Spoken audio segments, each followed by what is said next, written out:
ढोलकपुर नाम के एक गांव में कमल नाम का एक आदमी रहता था, जो गांव में एक ढाबा चलाता था। कमल के ढाबे की कढ़ी चावल बहुत ही ज्यादा मशहूर थी। दूर दूर से गांव के लोग सिर्फ कमल की कढ़ी चावल ही खाने के लिए उसके ढाबे पर आया करते थे। लेकिन कमल एक बहुत घमंडी और गुस्सैल स्वभाव का आदमी था, और वो बहुत लालची किस्म का आदमी था। रोज की तरह आज भी वो बहुत गुस्से में बिल्कुल आंख लाल करते हुए अपने ढाबे के नौकर सुरेश को चिल्लाते हुए आवाज लगा रहा था। अरे सुरेश, ओ सुरेश के बच्चे, अरे कहाँ मर गया? दिखाई क्यों नहीं दे रहा है? बाहर ग्राहकों की इतनी भीड़ लगी भी है और तू है कि गायब है। अरे क्या हो गया कमल भैया, क्यों चिल्ला रहे हो आप? क्या हुआ? तेरे में अक्ल नाम की कोई चीज है या नहीं है? बता तो जरा तू मेरे को। तब से आवाज लगा रहा हूँ, कहाँ था तू इतनी देर से?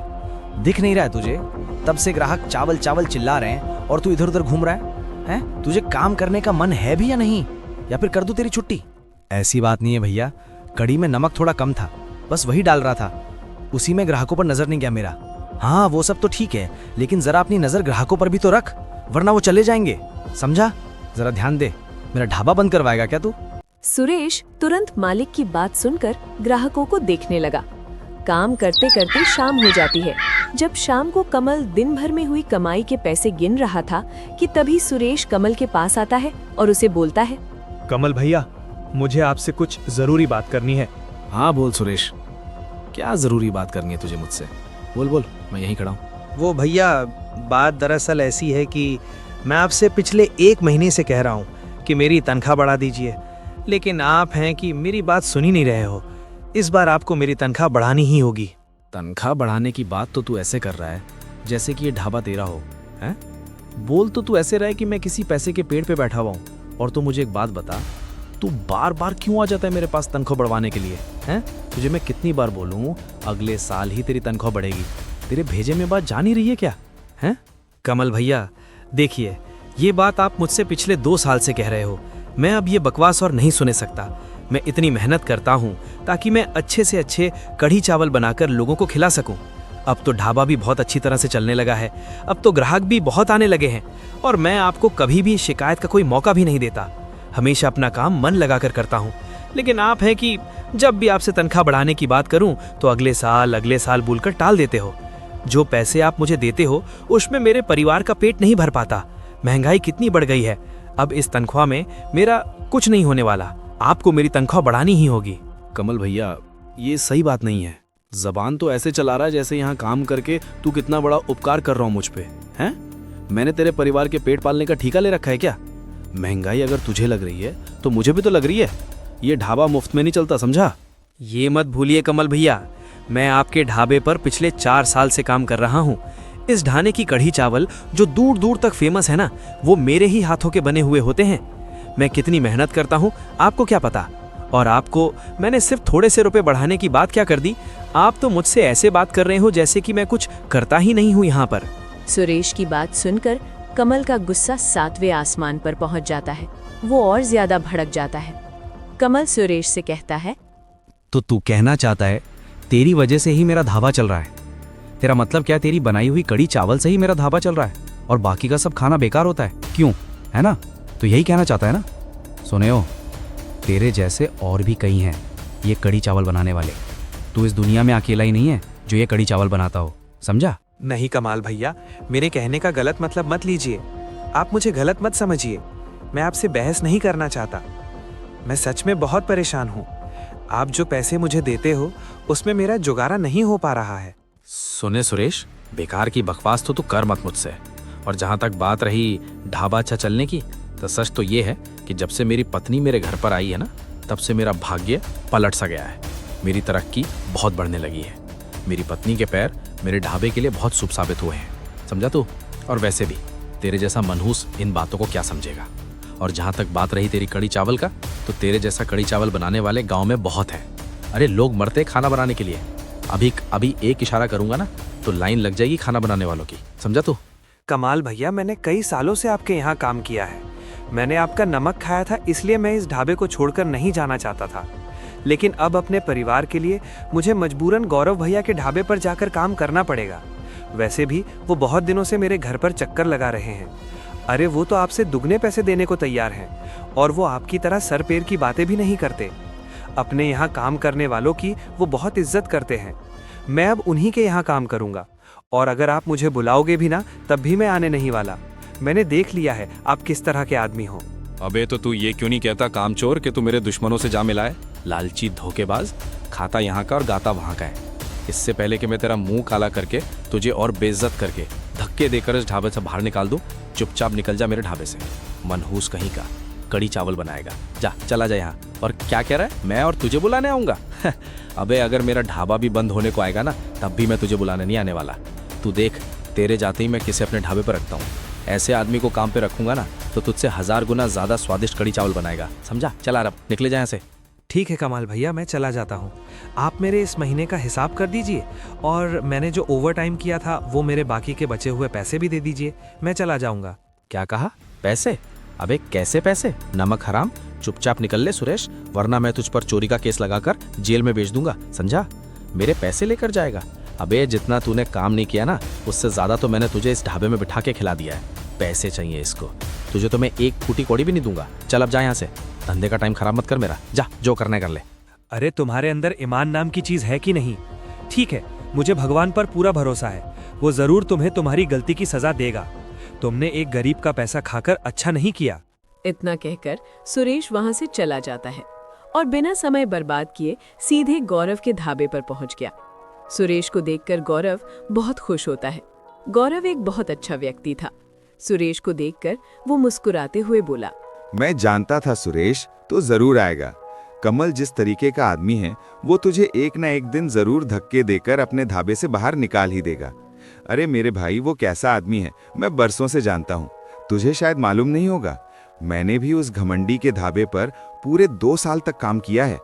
जब भी उस लालची आदमी के पास पैसे मांगने जाता था हमेशा लड़ता था मुझसे। जब मैंने भी उससे पैसे बढ़ाने की बात की तो वो मुझ पर भी बुरी तरह से अकड़ने लगा। घमंड तो उस आदमी में कूट कूट कर भरा हुआ है। ये तो उसकी पुरानी आदत है सुरेश। चल, जो हुआ सो हुआ, तू अपना दिल छोटा मत कर। आज से तू मेरे ढाबे पर काम करना। यहाँ तुझे किसी भी चीज की तकलीफ नहीं होगी। बिल्कुल अपना ढाबा समझकर काम करना सुरेश, ठीक है? सुरेश उसी दिन से गौरव के ढाबे पर काम करने लगा और इधर कमल ने भी अपने ढाबे पर दूसरा काम करने वाला नौकर रख लिया। लेकिन नए नौकर के हाथ का कढ़ी चावल लोगों को उतना पसंद नहीं आ रहा था। अब उसके ढाबे पर बहुत ही कम लोग आ रहे थे। एक दिन गांव का मुखिया कुछ लोगों को लेकर कमल के ढाबे पर खाना खाने के लिए लेकर आता है। मुखिया कमेल को देखकर बोलता है, अरे ओ कमाल भाई, क्या हाल है? धंधा पानी कैसा चल रहा है आपका? कमाल भाई बताओ बताओ, सब खैरियत तो है ना? कोई समस्या तो नहीं है? अगर कोई समस्या हो तो मुझे ही बताना। अरे मुखिया जी, आज मेरे ढाबे का रास्ता कैसे भूल गए? सब बिल्कुल कुशल मंगल है मुखिया जी, सब बढ़िया चल रहा है बिल्कुल। क्या बात है, आज कोई खास बात है क्या आज आप यहाँ पे? तो बताइए, क्या सेवा कर सकता हूँ मैं आपकी? बस कमाल भाई, सोचा कि आज अपने मेहमानों को गांव की सबसे फेमस कड़ी चावल का स्वाद दिलाऊं। अब तुम तो जानते ही हो कमाल भाई, तुम्हारे यहाँ बने हुए कड़ी चावल का स्वाद आहा, इस गांव में तो क्या आसपास के किसी भी गांव में नहीं मिलता। अब जब तक हफ्ते में 2 बार तुम्हारे यहाँ का कड़ी चावल ना खा लूं तब तक मन नहीं मानता मेरा। इसलिए सोचा कि आज अपने मेहमानों के साथ तुम्हारे कड़ी चावल का स्वाद लिया जाए। क्यों, सही किया कि नहीं? बताओ। कमल मुस्कुराते हुए बोलता है, ये तो आपने बिल्कुल सही किया मुखिया जी, और आपका बहुत बहुत शुक्रिया मेरे कढ़ी चावल की इतनी तारीफ करने के लिए। अरे भाई, तारीफ क्यों नहीं करें भला? आखिरकार तुम्हारा कढ़ी चावल की वजह से ढोलकपुर का नाम कितना रोशन है, हैं? आसपास के गांव में कितनी चर्चा रहती है तुम्हारे कढ़ी चावल की, तो तारीफ तो करनी ही चाहिए। मुखिया जी, ये तो बस आप लोगों का प्यार है, आप लोगों की दुआ से ही तो ये ढाबा चलता है। आप खड़े क्यों हैं मुखिया जी? बैठिए बैठिए, मैं आपके लिए अभी गर्मा गर्म कढ़ी चावल लगवा देता हूँ। मुखिया अपने मेहमानों के साथ चाय पर बैठ जाता है। मुखिया और उसके मेहमानों को कढ़ी चावल परोसा जाता है। जैसे ही मुखिया और उसके साथी कढ़ी चावल का एक निवाला खाते हैं, उनके चेहरे की हंसी गुल हो जाती है। मुखिया बिल्कुल गुस्से से कमल को कहता है, अबे ओ कमल के बच्चे, अबे ये कैसी कढ़ी चावल बना दी तूने? चावल तो लग रहा है कि बिल्कुल कच्चे ही हैं। और कड़ी से तो अजीब सी सुगंध आ रही है बे। क्या कड़ी चावल कैसे बनता है तू भूल गया है क्या? हैं? छी छी, पूरा मुंह खराब कर दिया तूने। अरे नहीं नहीं मुखिया जी, ऐसा कैसे हो सकता है? रोज जैसे कड़ी चावल बनती है आज भी वैसे ही बनी है। लगता है मुखिया जी आपके मुंह में ही कुछ होगा पहले से, इसीलिए आपको कड़ी चावल का स्वाद अजीब लगा। बिल्कुल हाँ। मुखिया कमल से गुस्से में बोलता है। चुप कर। तुझे क्या लगता है मैं झूठ बोल रहा हूँ? हैं? तुझे अगर यकीन नहीं होता है ना तो तुम खुद खाकर देख लो। सुरेश, पहले तो मुझे ऐसा लगता था कि तुम्हारे ढाबे की कड़ी चावल दूर दूर तक मशहूर थी, लेकिन अब ऐसा लगता है कि तुम्हारे ढाबे से ज्यादा वाहियात कड़ी चावल पूरी दुनिया में कोई नहीं बनाता होगा। मैंने तुम्हारे कड़ी चावल की कितनी तारीफ करी थी अपने मेहमानों के सामने। छी, तुमने तो मेरी नाक ही कटवा दी। इतना बोलकर मुखिया बिल्कुल गुस्से से आग बबूला होते हुए वहां से चला जाता है। कमल टेंशन के मारे अपना सर पकड़ लेता है और चिल्लाते हुए गुस्से से अपने नौकर को आवाज लगाता है। कल्लू, अरे ओ कल्लू, कहाँ मर गया बे तू? जल्दी इधर आ मेरे पास, आज तो मैं तुझे छोड़ूंगा नहीं। क्या हो गया मालिक, क्यों चिल्ला रहे हो? बोलो क्या काम है? अरे जब से मैंने काम पर रखा है तब से लगता है मेरे ढाबे पर ग्रहण लग गया है। अबे जब से तू आया है तब से हर ग्राहक मुझे सिर्फ गालियां ही गालियां देकर जा रहा है। आज तो हद ही हो गई। गांव का मुखिया आया था अपने मेहमानों के साथ, वो भी मुझे उल्टा सीधा बोलकर चला गया। जो मेरी इतनी इज्जत करता था, मेरी कड़ी चावल की तारीफ करता नहीं थकता था। अरे अब इसमें मेरी क्या गलती है? मैं इसमें क्या कर सकता हूँ मालिक? अब मुझे जैसी कड़ी चावल बनानी आती है मैंने वैसी बनाई है। अब मुखिया को स्वाद पसंद नहीं आया तो मैं क्या करूँ? मुझे तो मेरे हाथ की कड़ी चावल बहुत पसंद है। अरे तेरे पसंद होने से क्या होता है, ग्राहक को भी तो पसंद आनी चाहिए ना। सारे ग्राहक नाराज होकर चले जा रहे हैं। तू मुझे एक बात बता, तू क्या सुरेश की तरह कड़ी चावल नहीं बना सकता? अरे लोगों को उसके हाथ के जैसा ही स्वाद पसंद है। पर मालिक, मेरा कड़ी चावल बनाने का तरीका अलग है और सुरेश अलग तरीके से कड़ी चावल बनाता है, जिसकी वजह से उसके हाथों का स्वाद और मेरे हाथों का स्वाद अलग अलग है। अब ग्राहक इतनी सालों से सिर्फ सुरेश के ही हाथों का कड़ी चावल खा रहे थे, जिससे ग्राहकों को सिर्फ और सिर्फ सुरेश के हाथ की ही कड़ी चावल खाने की आदत पड़ गई है। इसलिए लोगों को मेरे हाथ की कड़ी चावल में स्वाद नहीं मिल पा रहा है और अपने आधे से ज्यादा ग्राहक गौरव भाई के ढाबे पर जा रहे हैं। हमको तो कुछ समझ में नहीं आ रहा कल्लू। अगर ऐसे ही चलता रहा तो कुछ ही दिनों में मेरे ढाबे पर ताला लग जाएगा। हाँ, मैं और मेरे परिवार सड़क पर आ जाएंगे, समझा? ऐसे ही कुछ दिन बीत जाते हैं। तभी एक दिन कमल की पत्नी अंजलि अपनी सहेली सीता के साथ कमल के ढाबे पे आती है। अपनी पत्नी को देखकर कमल बहुत खुश होता है। अरे भाग्यवान, तुम आज यहाँ पर कैसे? सब कुछ ठीक तो है ना? कोई टेंशन तो नहीं? अरे नहीं जी, कोई टेंशन वाली बात नहीं है। आप वो सब छोड़िए, ये है मेरी सहेली सीता। मैंने इसे अपनी ढाबे की वर्ल्ड फेमस कड़ी चावल के बारे में बताया था। सीता को कड़ी चावल खाने की बहुत इच्छा हुई। सीता शहर से स्पेशली हमारे ढाबे की कड़ी चावल खाने के लिए आई है। हाँ आई जी, अपना इसके लिए एक प्लेट बढ़िया सी कड़ी चावल लगवा दो जल्दी। और हाँ सुनो, बिल्कुल मस्त कड़ी चावल बनवाना, कोई गड़बड़ी मत करना। हाँ पहले बता दे रही हूँ मैं। हाँ अरे भाग्यवान, तुम बिल्कुल चिंता मत करो, ठीक है? तुम एक काम करो, तुम्हें ना अपनी दोस्त को अंदर बिठाओ। मैं अभी कल्लू को बोलकर बिल्कुल स्वादिष्ट गर्मा गर्म कड़ी चावल लगवा देता हूँ। हैं? जाओ तुम दोनों अंदर बैठो। अंजलि सीता को लेकर ढाबे के अंदर बैठ जाती है। कमल अपने नौकर को आवाज लगाकर तुरंत बुलाता है। अबे ओ कल्लू, किधर है तू? जल्दी आ इधर, एक जरूरी काम है तुझसे। आया मालिक। बोलिए मालिक, क्यों बुलाया मुझे? देख मेरे भाई कल्लू, आज मेरी पत्नी अपनी सहेली सीता के साथ आई हुई है। उसकी सहेली खास हमारे यहाँ की कड़ी चावल खाने के लिए शहर से आई है। उसे कड़ी चावल किसी भी हाल में पसंद आना ही चाहिए। बाकी कस्टमर की तरह अगर उसे भी कड़ी चावल पसंद नहीं आई तो मेरी पत्नी की नाक कट जाएगी। और अगर बेटा उसकी नाक कटी तो मैं तुझे छोड़ूंगा नहीं, तुझे कल्लू से कालिंदर बना दूंगा, समझा तू? प्लीज भाई, अब और नाक मत कटवाना मेरा। चल अब जा और बढ़िया सी गर्मा गर्म कड़ी चावल तैयार कर दे फटाफट। ठीक है मालिक, जैसा आप कहें। मैं ऐसी कड़ी चावल बनाऊंगा कि आपके मेहमान उंगलियां चाटते रह जाएंगे। कल्लू फटाफट अपने काम में लग जाता है और गर्मा गर्म कढ़ी चावल अंजलि की सहेली के सामने परोसे देता है। लेकिन जैसे ही सीता एक निवाला खाती है, उसे उल्टी आने लगती है और गुस्से से अंजलि को बोलती है, अरे अंजलि, तू तो बोल रही थी कि तेरे पति के ढाबे की कढ़ी चावल तो पूरे गांव में फेमस है। दूर दूर से लोग सिर्फ ये कढ़ी चावल खाने के लिए इस ढाबे पर आते हैं, लेकिन मैंने आज तक इतनी वाहियात कढ़ी चावल नहीं खाई। बाप ले बाप, ये कढ़ी चावल है, इसे तो कोई कुकुर भी नहीं खाएगा, समझी तू? पूरे मूड का सत्यानाश कर दिया तूने। बिल्कुल शहर से इतनी दूर तूने मुझे ये गोबर खाने के लिए बुलाया था क्या? है डिस्गस्टिंग। क्या हुआ, सीता कढ़ी चावल पसंद नहीं आए क्या? कुछ खराबी है क्या इसमें? स्वाद अच्छा नहीं लगा क्या तुझे? इसका क्या कहा, खराबी? अरे इस वाहियात से कढ़ी चावल में अच्छाई क्या है?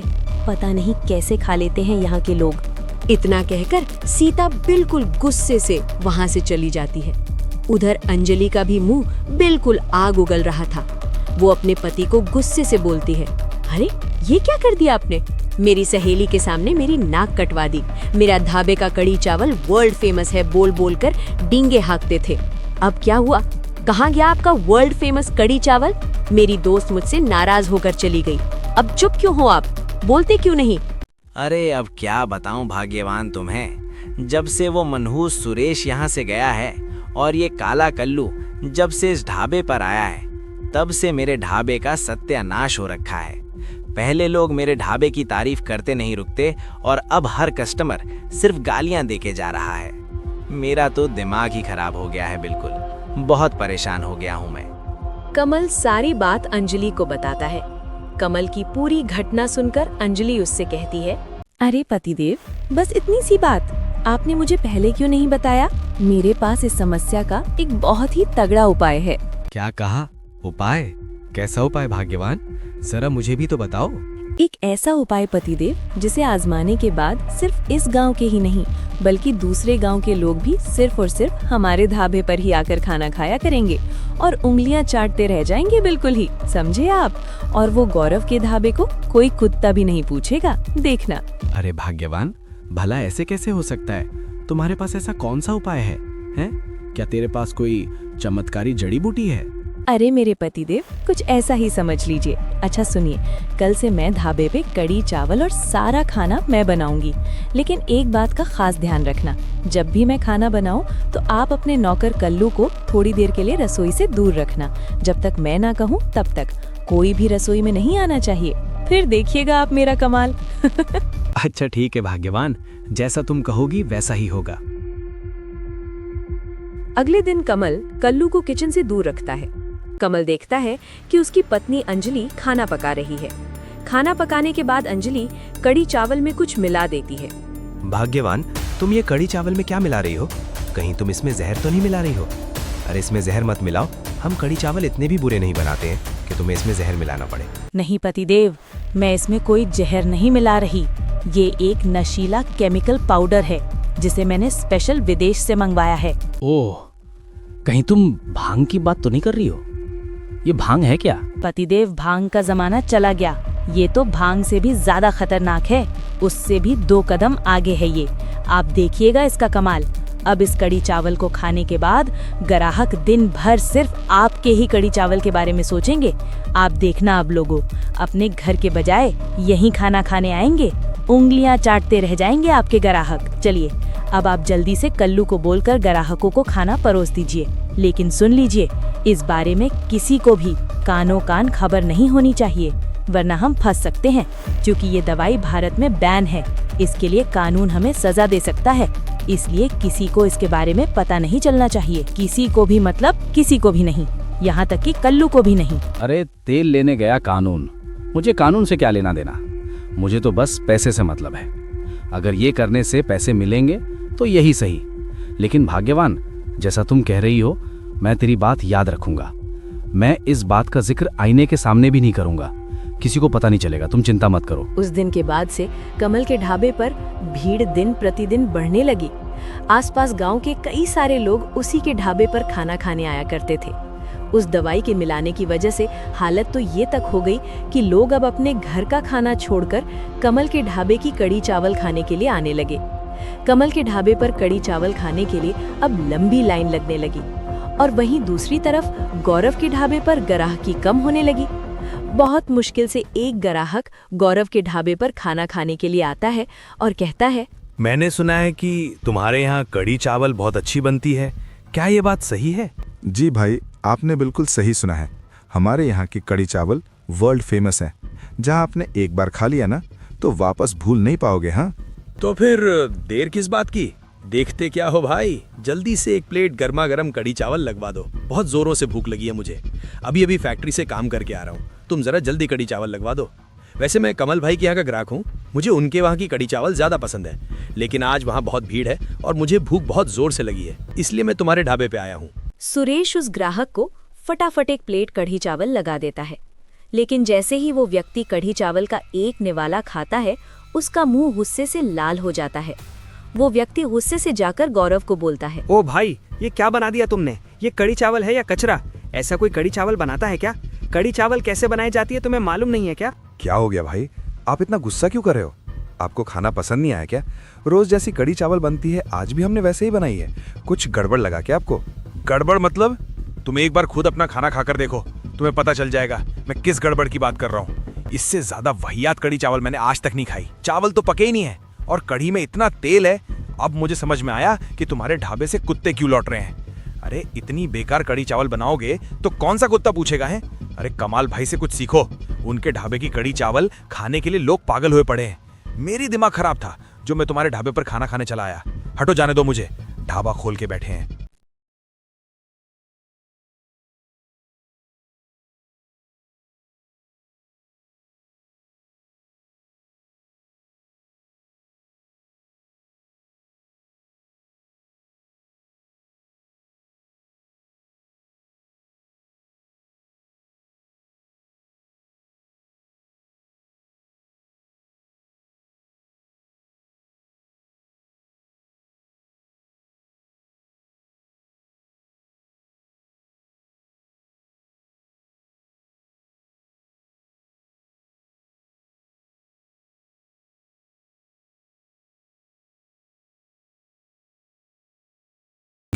तभी वहां पर एक साधु बाबा आ जाते हैं। वो साधु बाबा गौरव को देखकर बोलता है, अलख निरंजन दांत में मंजन, बच्चा बाबा को भूख लगी है, क्या बाबा को कुछ खाने के लिए मिल सकता है?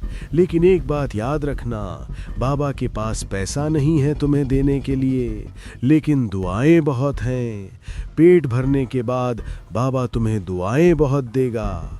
तुम्हारे जिंदगी में जितनी समस्याएं हैं सब ठीक हो जाएंगी। बाबा, आप बिल्कुल सही समय पर आए हो।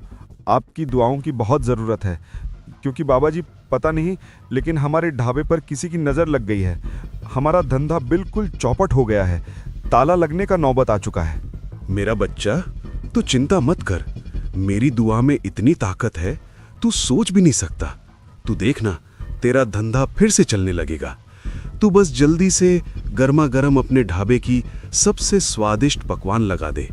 मुझे बड़ी तेज भूख लगी है। जब पेट भरा होता है तब दुआ भी बिल्कुल दिल से निकलती है, समझा मेरे बच्चे?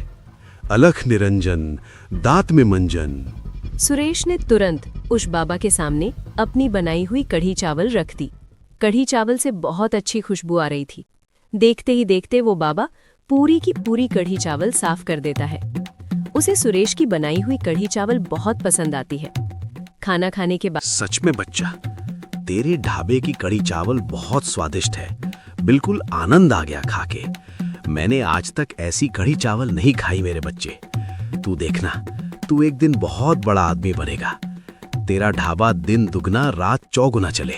तू खूब खूब तरक्की करे, ऐसी मेरी दुआ है। अरे बाबा जी, क्या तरक्की करूं मैं? तरक्की तो वो कमाल कर रहा है, उसकी दुकान में रात दिन भीड़ लगी रहती है। हमारे यहाँ तो अब कुत्ते भी नहीं आते खाना खाने को। कमल की ढाबे की कढ़ी चावल खाने के लिए लोग पागल हुए पड़े हैं। उसकी यहाँ की कढ़ी चावल हमसे बहुत बेहतर है। गौरव की बात सुनकर बाबा मुस्कुराते हुए वहां से चला जाता है और सीधा कमल के ढाबे पर पहुंच जाता है। कमल को देखकर बाबा बोलता है, अलख निरंजन दांत में मंजन, मेरा बच्चा, ओ मेरा बच्चा, बाबा को भूख लगी है, बाबा को कुछ खाने को दे दो। लेकिन मेरे बच्चे, एक बात याद रखना, बाबा के पास पैसे नहीं हैं, लेकिन दुआएं बहुत है तुम्हें देने के लिए। अलख निरंजन दांत में मंजन। बाबा की बात सुनकर कमल का गुस्सा 7वें आसमान पर पहुंच जाता है। वो गुस्से से बाबा को बोलता है, जब पैसा नहीं है तो क्यों आ गए यहाँ पर? मुफ्त का ठूसने के लिए? हैं? तुझे क्या लगता है मैंने कोई भोजनालय केंद्र खोल रखा है जहां मैं लोगों को मुफ्त का खाना खिला रहा हूं? तेरे पास पैसे नहीं है लेकिन शर्म तो होगी। तुझे दिखाई नहीं दे रहा है क्या यहाँ खाना खाने के लिए लाइन लगी रहती है, समझा? पैसे नहीं है तो यहाँ पर तुझे पानी भी नहीं मिलेगा, समझा? चल अब निकल यहाँ से, खाना खाने आया है ढोंगी कहीं का। कमाल की बात सुनकर वो बाबा अपने होठों से एक रहस्यमय मंत्र पढ़ता है, जिससे बाबा के हाथ में पैसों का बंडल आ जाता है। अरे भाई साहब, आप तो बहुत पहुंचे हुए बाबा लगते हो। आपको मुझे पहले बताना चाहिए था ना कि आपके पास इतने सारे पैसे हैं। अगर मुझे पहले पता होता तो मैं आपसे कभी ऐसे बात नहीं करता। तौबा तौबा, मुझसे गलती होगी बाबा जी, मुझे माफ कर दो। आइए आइए, आपको मैं बिल्कुल स्पेशल जगह देता हूँ बैठने के लिए, बिल्कुल 1 नंबर जगह देता हूँ, है बाबा जी? कोई बात नहीं बच्चा, शुरू में हमसे ऐसी ही बात करते हैं, फिर कुछ देर बाद अपने आप ही सुधर जाते हैं। यही तो भगवान की कृपा है हमारे ऊपर। अब बातों में समय बर्बाद मत कर बच्चा, जल्दी से अपने ढाबे की सबसे स्वादिष्ट पकवान लगवा दे। बहुत तेज भूख लगी है। अलख निरंजन, दांत में मंजन। क्यों नहीं बाबा, अभी लगवा देता हूँ। मेरे ढाबे की सबसे मनपसंद डिश कड़ी चावल है, जिसे खाने के लिए दूर दूर से लोग आते हैं। बाबा, अगर आपने एक बार, सिर्फ एक बार मेरे ढाबे की कड़ी चावल खा ली, फिर देखना आप बार बार यहाँ आओगे। अच्छा, ऐसी क्या खास बात है तेरे ढाबे की कड़ी चावल में जो लोग भूल ही नहीं पाते? तब तो एक बार चखना बनता है। तो फिर देर किस बात की है, जल्दी फुल प्लेट कड़ी चावल लगा दे मेरे लिए। कमल ने तुरंत साधु बाबा के लिए 1 प्लेट गर्मा गर्म कढ़ी चावल लगवा दिया। लेकिन जैसे ही बाबा ने एक निवाला खाया, वो खांसने लगा और बिल्कुल भड़कते हुए वहां से उठ गया और गुस्से से कमल की ओर देखकर बोला, किसने बनाया ये कढ़ी चावल? किसने बनाया? बाप रे बाप, पूरा मूड खराब कर दिया। क्या हुआ साधु बाबा, कड़ी चावल पसंद नहीं आया क्या? आपके चेहरे पर इतना गुस्सा कैसे? क्या हुआ? अभी बताता हूँ क्या हुआ। ये कढ़ी चावल है। ऐसा कढ़ी चावल कौन बनाता है? हाँ, तुम्हारे कढ़ी चावल में बिल्कुल भी स्वाद नहीं है। अगर इसमें कुछ है तो वो है एक दुर्ग जो तुमने इसमें मिलाया है, जो भारत में बैन है। क्यों? सही कहा ना कमल? साधु बाबा की बात सुनकर कमल और उसकी पत्नी के होश उड़ जाते हैं। दोनों बुरी तरह से कांपने लगते हैं। आपको कैसे पता साधु बाबा? आप कोई जासूस हो क्या? अंजलि ने इतना कहा ही था कि तभी साधु अपनी असली रूप में आता है। ये देखकर आसपास लोगों की भीड़ लगने लगी। मेरा नाम है Mithun, the CBI narcotics department officer. हमें लगातार इंफॉर्मेशन मिल रही थी कि इस शहर में कोई ड्रग की सप्लाई हो रही है। जब मैंने देखा कि तुम्हारे ढाबे की कड़ी चावल तो लोग ऐसे खा रहे हैं जैसे वो कितने सालों से भूखे हों, तभी मुझे शक हुआ।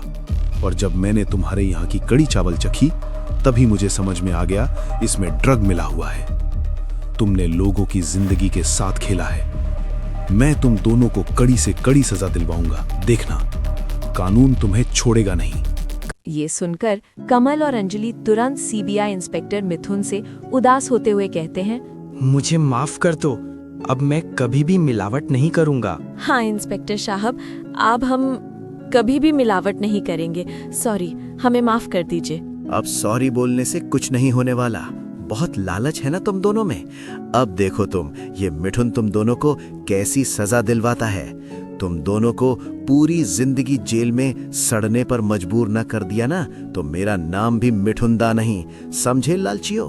मिथुन कमल और अंजलि को अरेस्ट कर लेता है और उन दोनों को जेल में डाल देता है। और उसके बाद से गौरव का ढाबा खूब तेजी से चलने लगता है।